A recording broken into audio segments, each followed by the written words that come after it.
Here's your hot chocolate, babe. By the way, Mom's invited you over for dinner next week. She's excited to meet you. Awesome. Anything I should know?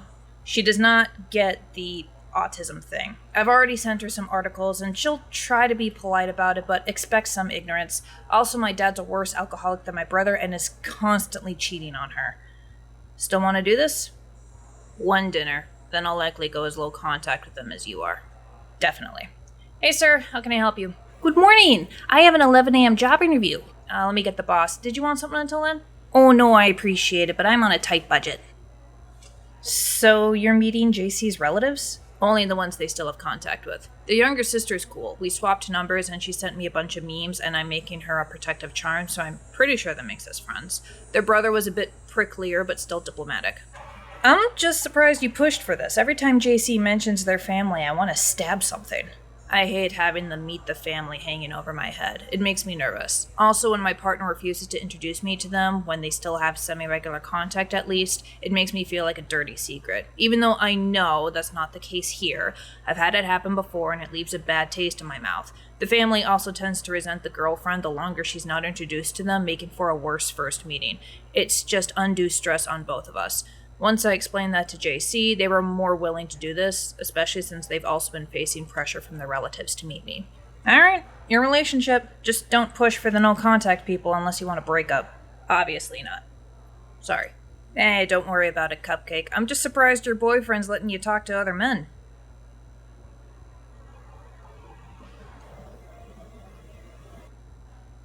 First of all, my significant other is non-binary, not a boy. Second, if my partner was so insecure to refuse to let me speak with anyone who has a penis, never mind my friend, I would no longer have a partner. Well, yeah, he'd think you're cheating on him.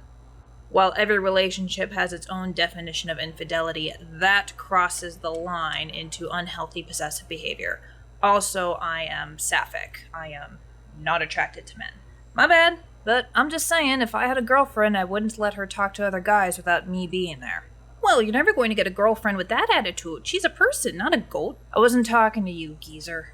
Dude. Well, you were being obnoxious, now you're being rude. And you're definitely dangerous to women. As such, for the next 7 years, you will be unable to get a girlfriend until you see women as people, not pets.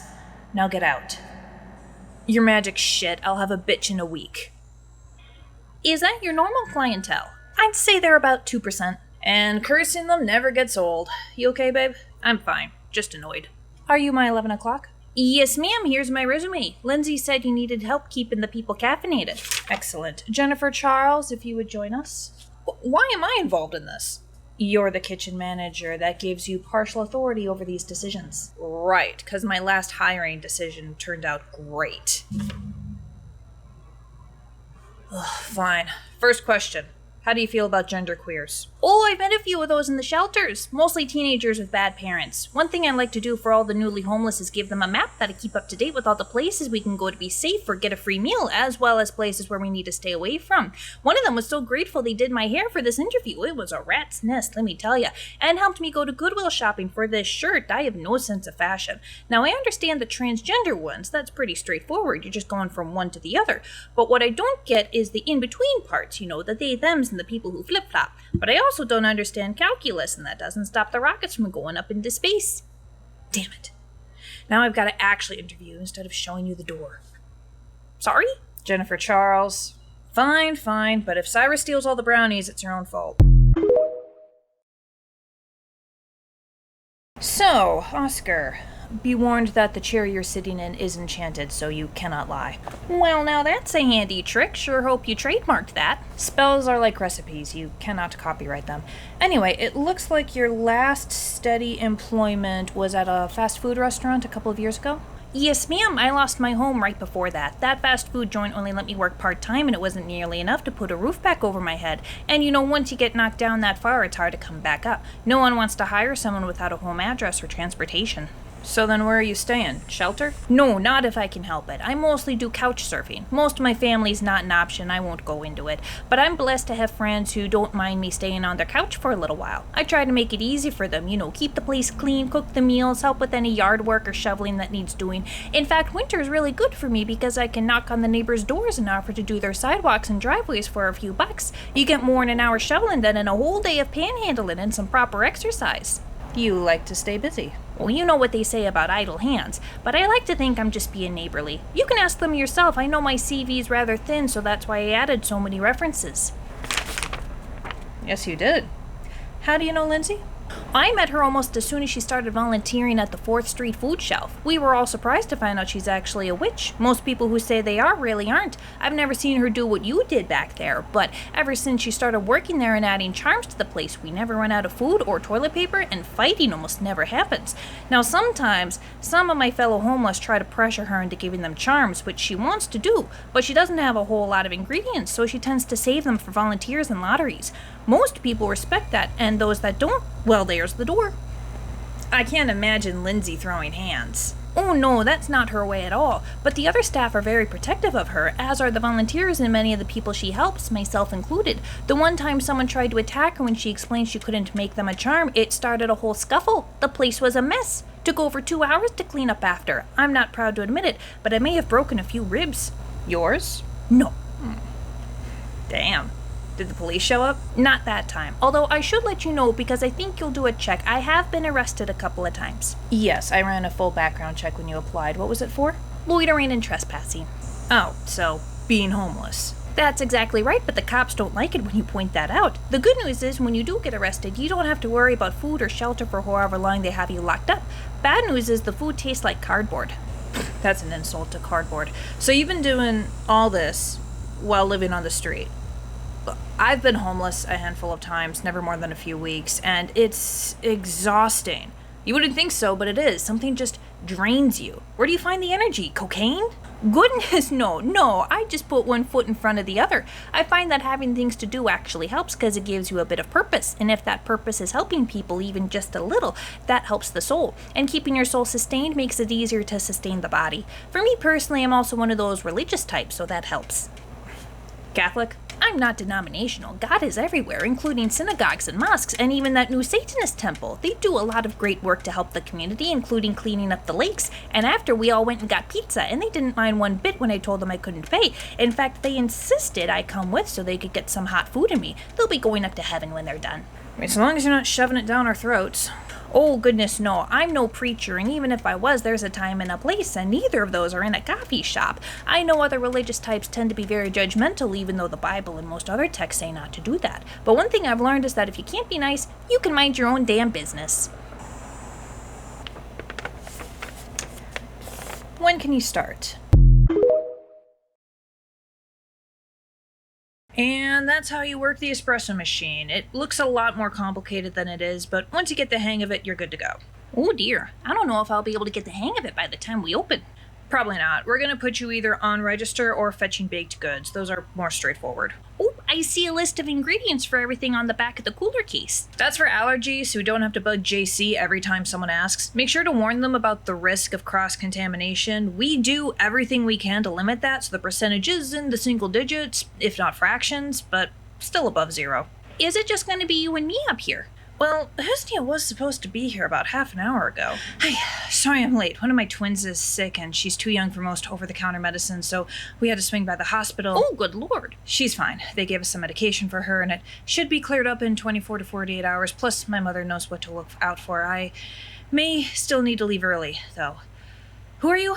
I'm Oscar, the new hire. You must be Husniya. Don't you worry about rushing. We don't open for another 15 minutes. Cyrus is teaching me everything, and JC said we were ahead on the to-do list. So get yourself some coffee and relax before you put on that apron. No one wants a frazzled host. Yeah, what he said. Thank you. Well, since we open soon, I'm going to use the restroom so I don't interrupt the groove later. I would commit atrocities for that man. Right? Raythu, I thought you didn't work today. Husniya called for a last-minute switch. Her baby twin's sick. Doctors say it's nothing serious, but it's a lot for an old grandma, and that's not counting the other 2 kids she has. So Bob gave her the rest of the day off if Raythu would fly in after the rush. Fair enough. So you survived your first morning rush. How you feeling? Well, I've done dinner rushes at fast food places, and I've been homeless for more than 3 years, and they're all exhausting, just in different ways. We get the tips from the jar tonight? Just the cash. The digital tips get added to your paycheck next week. Oh, that works. I have $5 to my name, and I'm going to spend it all on coffee. Lord knows I need it. Well, you don't have to charge yourself for drinks. Oh, really? So long as you're not excessively doing it. If you go more than 3, maybe 4 drinks in a single day, Bob's probably going to have a talk with you. But if you're below that, you're fine. Can they be large drinks with extra flavor shots?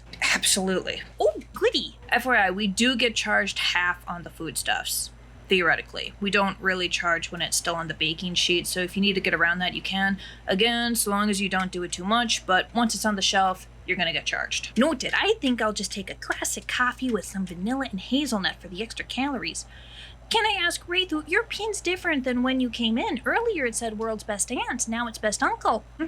Oh, yeah, I'm gender fluid. You can use they, them pronouns for me if it's easier, but I and most other dragons bounce around between non-binary man and woman. If it says uncle, use he, him, aunt, she, her, dragon, they, them. Huh. Well, I don't get it, but I don't get anything the kids do. I'm almost 400. Oh!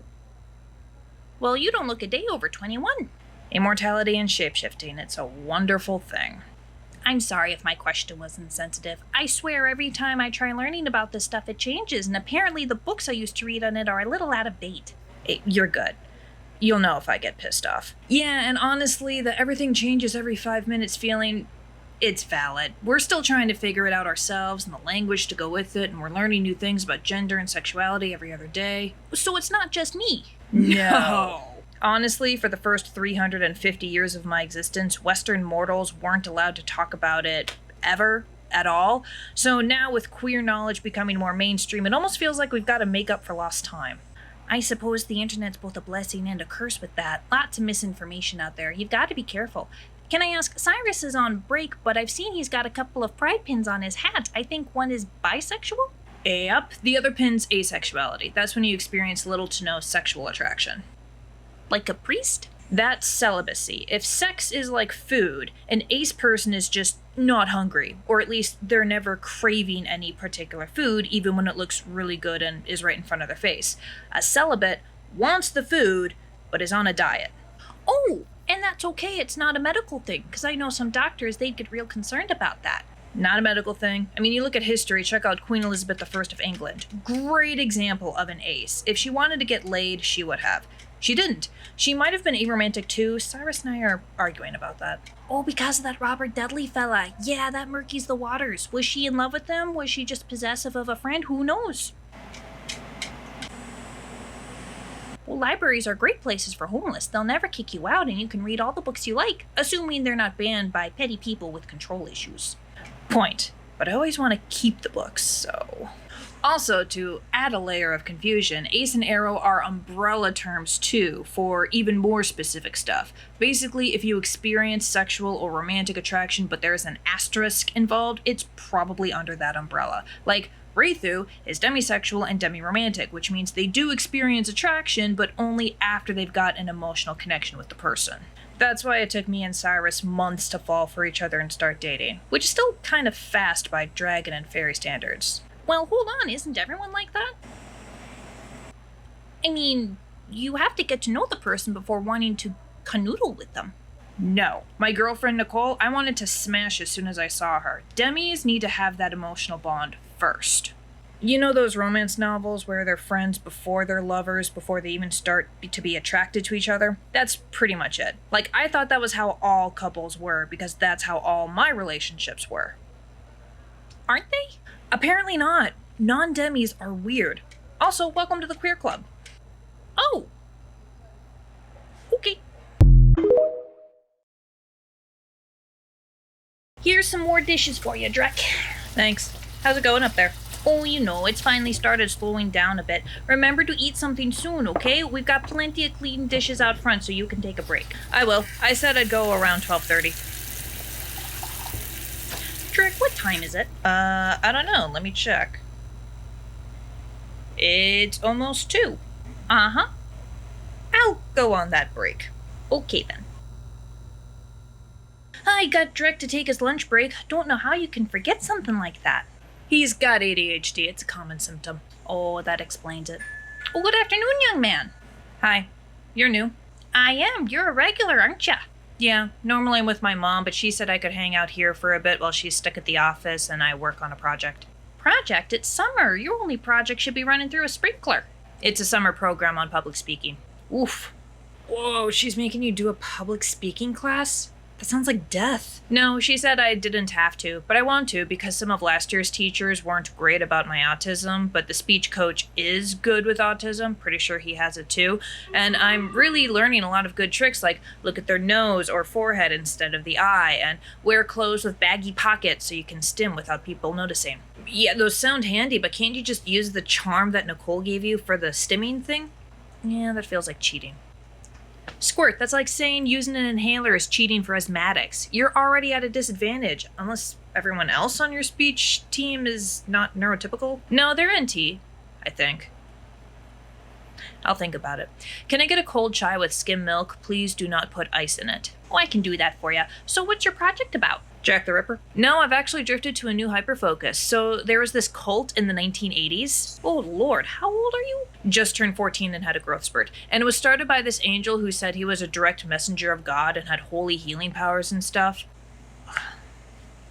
Okay, I know angels, I think the real name is seraphim. I don't know, they have like the wings and some light powers and stuff, but I don't think they have healing. And like how demons aren't actually from hell and have no connection with Satan or sin, angels are not actually connected to the Christian God? No, they are not. They just come from a different realm, like how fairies do, and probably affected Christian canon by accident a few centuries ago. But they still take advantage of gullible people who are hurting and just need a shoulder to cry on.